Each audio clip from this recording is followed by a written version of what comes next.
would continue our further discussion regarding the topic genetics. Now I have written over here a tongue rolling word with what we had discussed in the previous video. Tongue rolling is a characteristic scene that which says that a person is able to roll a tongue or not. So I have written a cross over here. This is a method of drawing a cross. It is called as a crossing, what we can represent. Here I have drawn a male and a female. A male is able to roll his tongue. A female is also able to roll his tongue. But what is the difference in between both of them is male is homozygous dominant and female is heterozygous dominant. What we had discussed in the previous video. So this would produce two types of gametes, capital R, and this capital R and small r. So we would just cross them over. This and this over here and this over here. So what would be seen? Here what comes? Capital R. Here capital R. This over here. This over here. This capital R small r. This capital R small r. So what can be seen? See, this can roll its tongue. Yes. This yes. This yes and this yes. All the four individuals formed here are able to roll their tongue. But what is the difference? See, phenotype. What is phenotype? That is, they are able to roll the tongue. But genotype is different. That is, capital R is one genotype. Is two is, we are kind of finding the ratio over here. And another is capital R is to small r. So capital R are 2. And capital R small r is also 2. So we can say that the ratio is 2:2, or we can also say that 2:2 is nothing but 1:1. Right? We all know maths. 2/2 is nothing but 1/1. Yes? So this is the method. So drawing this kind of square and representing various crosses is known. This square is known as Punnett square. Punnett was a scientist who discovered this kind of method for representing the crosses very efficiently and very beautifully so that it could be understood. Next topic we would see over here is sex-linked inheritance, or also called as X-linked inheritance. Now what is the meaning of X-linked inheritance? This basically means that the inheritance of character from one generation to another is responsible because of gene. So X-linked inheritance is the one in which the character would be inherited from one generation to another, but the gene that would be inherited is present on the X chromosome. The gene present on the X chromosome will be responsible for inheritance. So basically there are two kind of what we can say diseases like hemophilia and color blindness. See, this if there is a concept called as, for a disease called hemophilia, the gene is, these two are basically genetic disorders. That means if a person has hemophilia, what is hemophilia basically? It is also called as bleeder's disease or bleeding disorder. That is, a person has absence of platelets in his body. So whenever an injury occurs, so he is not able to, his body is not able to form the platelets, and the blood does not stop and bleeding occurs continuously. So a disease called hemophilia, the gene for hemophilia, if it is present, then the person suffers from hemophilia, and if it is not present, then person does not suffer. So basically, where is the gene present? It is present on X chromosome. So basically, if a gene is present on X chromosome of hemophilia, the person suffers from hemophilia, and if it is not, the person doesn't suffer. This is a general concept, but if you study deeply, what is exact criteria is that, see, here I would write a statement. Males, this is one of the most important statement. Okay, males are more susceptible to acquire hemophilia, to acquire hemophilia and color blindness to acquire X-linked disease than females. Now why am I saying this? Can anyone guess? If you are able to guess before I am telling, then it is very good, because this line is very much important. Here males are more susceptible to acquire X-linked disease than females. Why? What is the reason for that? We would just see. Please note down this line. This is one of the most important lines.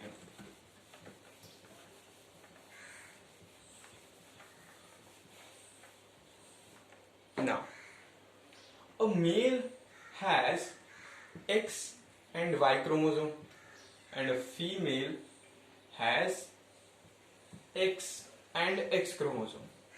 See, what I have said, that in X-linked disease, the gene would be present on X chromosome. So, in male, if the gene is present on X chromosome, there is no another X chromosome which would say it is like कि एक X chromosome है, दूसरा X chromosome है. अगर एक X chromosome के ऊपर haemophilia का जीन है, तो दूसरा X क्रोमोसोम अगर होगा, तो वो लाइक एन एल्डर ब्रदर और something, he would say that कि अरे तू मत जा, मैं तुझे बचाता हूँ, वैसा. तो here only one X chromosome is present. There is no another X chromosome present in male. So if the gene is present, then but obvious the disease would occur to that person. But in female there are two X chromosomes. If at least one has, then there is possibility that while inheriting from one generation to another, another X might be inherited. Are you able to understand?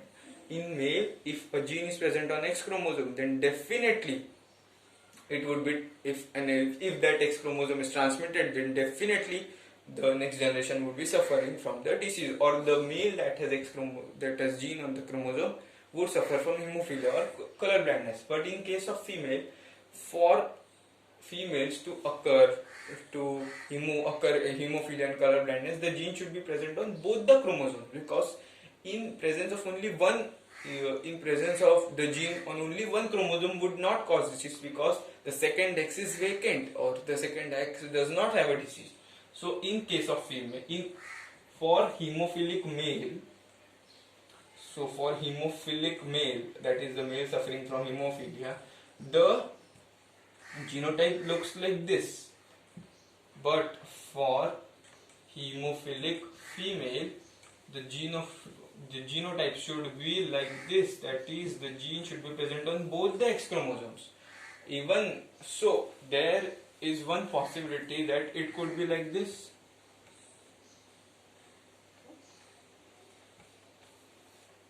Yes, these does not have hemophilia or color blindness. These are called as carriers. What are carriers? They themselves don't have the disease, but they would carry it into the next generation because they have the gene. They have the gene, but they do not show disease. But there are chances that in its next generation there might occur a disease. So they are called as carriers. Now we would just look at an example. Let's see, there is a cross between hemophilic male or a normal male and carrier female. See, normal male is X and Y and with no hemophilic gene, but over here there is a gene present on one. So this would give two gametes like this.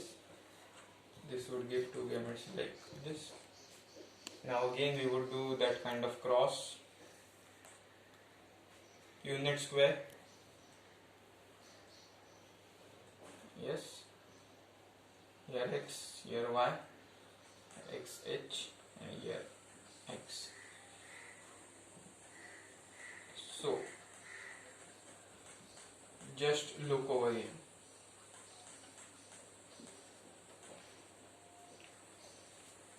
This one, does this have disease? No, this is carrier. This one, does this have disease? Yes.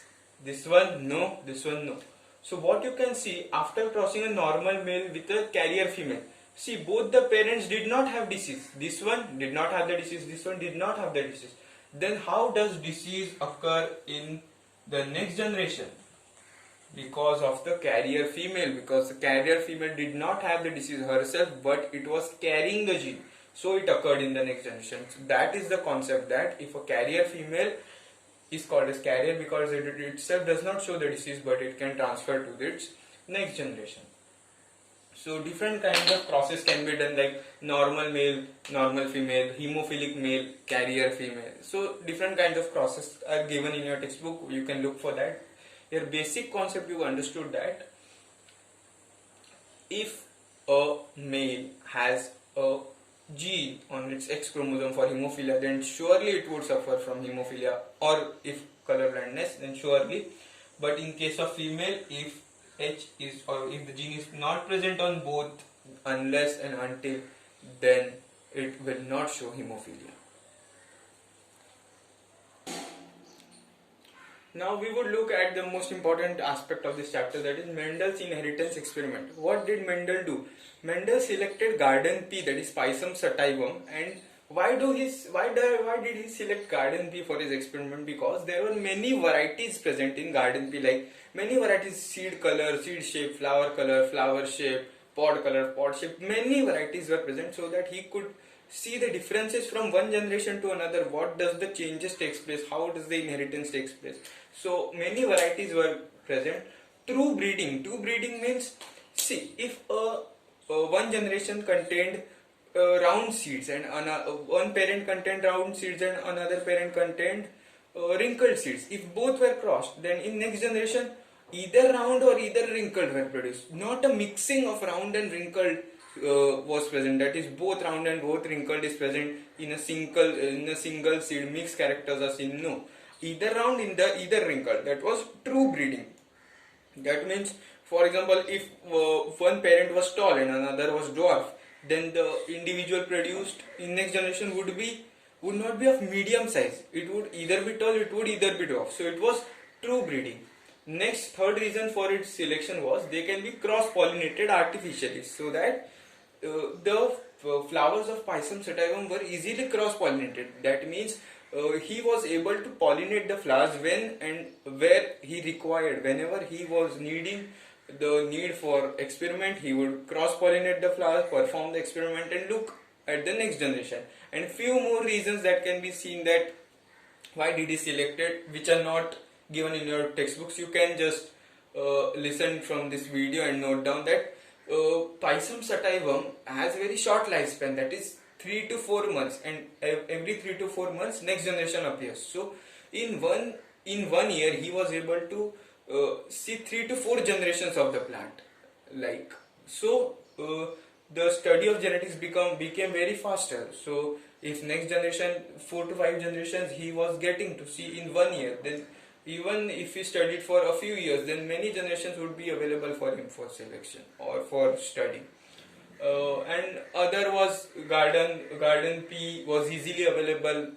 The plants, this is same characteristics that they are given. Okay. So what were the 7 characters that he selected? Now this is very much important, very much important.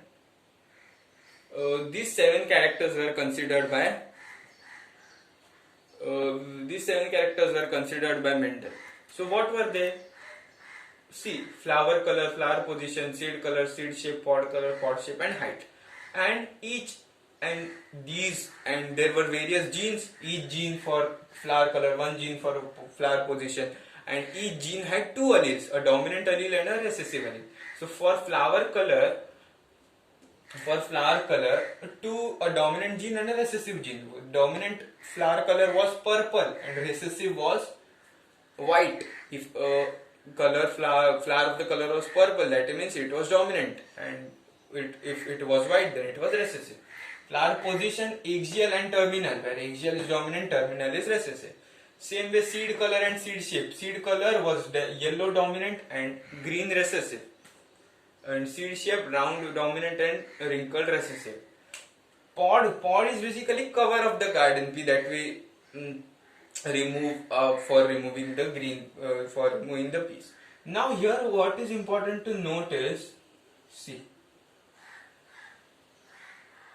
in pod color, dominant is green and recessive is yellow, whereas in seed color dominant is yellow and recessive is green. So you need to remember this. This is very much important. Most of the students get confused. 100 out of 100 times they get confused that if one asks them what is the dominant color of the pod, then they say yellow. But no, dominant pod color is green and dominant seed color is yellow in Mendelian experiment. So remember these two things. And pod shaped inflated is dominant, constricted is recessive, and height of the plant tall is dominant and dwarf is recessive. So these 7 characters were considered by Mendel during his experiment. So we would see them. Just remember this total. Okay. Now we would see a monohybrid cross. What is monohybrid cross? Monohybrid cross is basically a cross between two individuals considering a single pair of contrasting characters. Single pair of contrasting characters means two individuals would be crossed, but only one character would be considered. For example, here we have considered height of the plant as the character. So height of the plant has two contrasting. One is tall and another is dwarf. So there are different steps in crosses. That is first, second, third. Okay. 3 steps I have written. First is a cross between the pure parents. Then what is pure parents? Pure means one which is completely tall and one which is completely dwarf. Pure. Tall has two variants, no? Capital T and capital T small t. But we have to consider pure. So purely tall is this. So we have taken this. Cross between pure parents, capital T like this. These are the gametes produced by them. And what, see? Capital T small t gives this. Capital T small t this, capital T small t this. This gives this gives this. So 4 capital T small t are seen. So F1 generation is called as first filial generation, means first generation formed after crossing the parents. It's called F1 generation. So what is the product of F1 generation? 4 individuals with genotype capital T small t. And how does it look, capital T and small t? How it is, tall or dwarf? It is tall basically. So what occurs after that? Selfing of F1 generation means crossing of the F1 generation with itself. See these kind of gametes are produced now. Now what we would see next is, after this F2 generation occurs.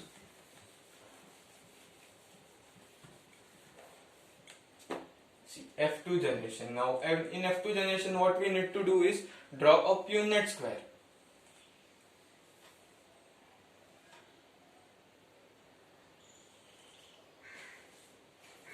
See, we are considering monohybrid cross, so number of boxes here 1, 2, 3, 4.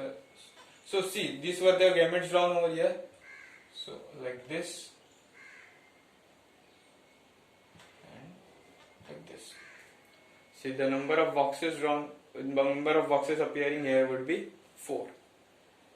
So like this, and this is male and this is female. So capital T here. How is this? Tall. Capital T small t. This is also tall. Right? This is also tall. Capital T small t. This is also tall. And small t, this is dwarf. Now this is the monohybrid cross. Now we have to write the ratio. Ratio is the most important. Okay. Monohybrid cross. It has 2 ratios. First is phenotypic ratio. Phenotype. See, how many kinds of phenotype are seen here? See, monohybrid cross, 1 means 1 character, and 1 character has 2 traits, tall and dwarf. So phenotype will be of 2 types. Tall is to dwarf. So how many tall are seen here? 1, 2 and 3. 3 tall is 2. How many dwarf are seen? 1. So in all the monohybrid crosses of see, most important, you have to by heart the phenotypic and genotypic ratio. So in all monohybrid crosses, the phenotypic ratio is 3:1, and now we would see genotypic ratio. How are the different types of genotypes seen? See, different, see, 1, 2, 3, 4, these are the genotypes. So I would write this capital T is to capital T small t. Again capital T small t, so I won't write again. And this is capital T small t small t. So three different types of genotypes are seen. Why three? Here are four written because this one has appeared two times. So we would write it only once. So capital T, how many times? 1. Capital T small t, 1 and 2. Small t 1. So genotypic ratio in monohybrid cross is 1:2:1, and phenotypic ratio is 3:1. Phenotype is how does it look externally, physical appearance. In genotype, how is the gene, how does the gene look. So these are the important things that you need to remember. Ratio are very much important in monohybrid cross. See, now we are going to discuss the laws of the Mendel's based on monohybrid cross. He had given basically 3 laws, but on monohybrid cross 2 laws are based. One is law of dominance and law of segregation. You need to remember the law by heart, word to word from the textbook, not a single word here and there. As it is from the textbook, you need to by heart the law. So we would discuss first law of dominance over here. According to the textbook, what does the law says that out of a pair of contrasting characters present together, only one is able to express itself while other remains suppressed. It is the same thing, like if capital T and small t is present, only one is able to express itself. That is, the plant would be tall. That is, capital T is dominant over small t, and it would suppress the small t. It would not allow small t to express itself. So the plant is seen as tall. In case of seed color, round is dominant over wrinkled, so the seed would be round over here because round does not allow wrinkle to express itself. So law of dominance states that in presence of a dominant character, recessive would not be able to express itself. Now second law, that is law of segregation. This is also called as law of purity of gametes.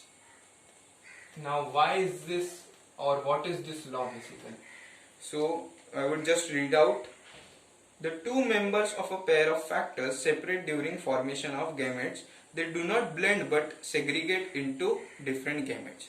See, if we consider this, okay, this has two alleles, that is a tall and for a dwarf. But while separating into gametes, it does not occur that both the alleles would go in one of the daughter cell and another won't have anything. No. While formation of gametes, the alleles are segregated properly.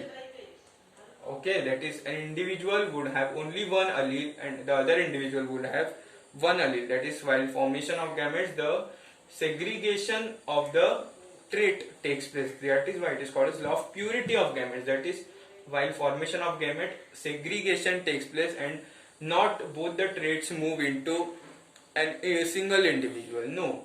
While segregation, proper segregation of trait takes place from one generation to another while formation of the gametes. So this is called as law of purity of gametes. Further into this chapter, we would learn about third law, that is law of independent assortment. It is based on the dihybrid cross. So what is dihybrid cross? What is its ratio? What is law? And what are the more concepts that need to be studied? We would look into that in our next video. So that's it for now. Read this chapter thoroughly from the textbook, the laws, what extra information is given, and make notes while watching this new video, because very important chapter. Just you need to remember the concept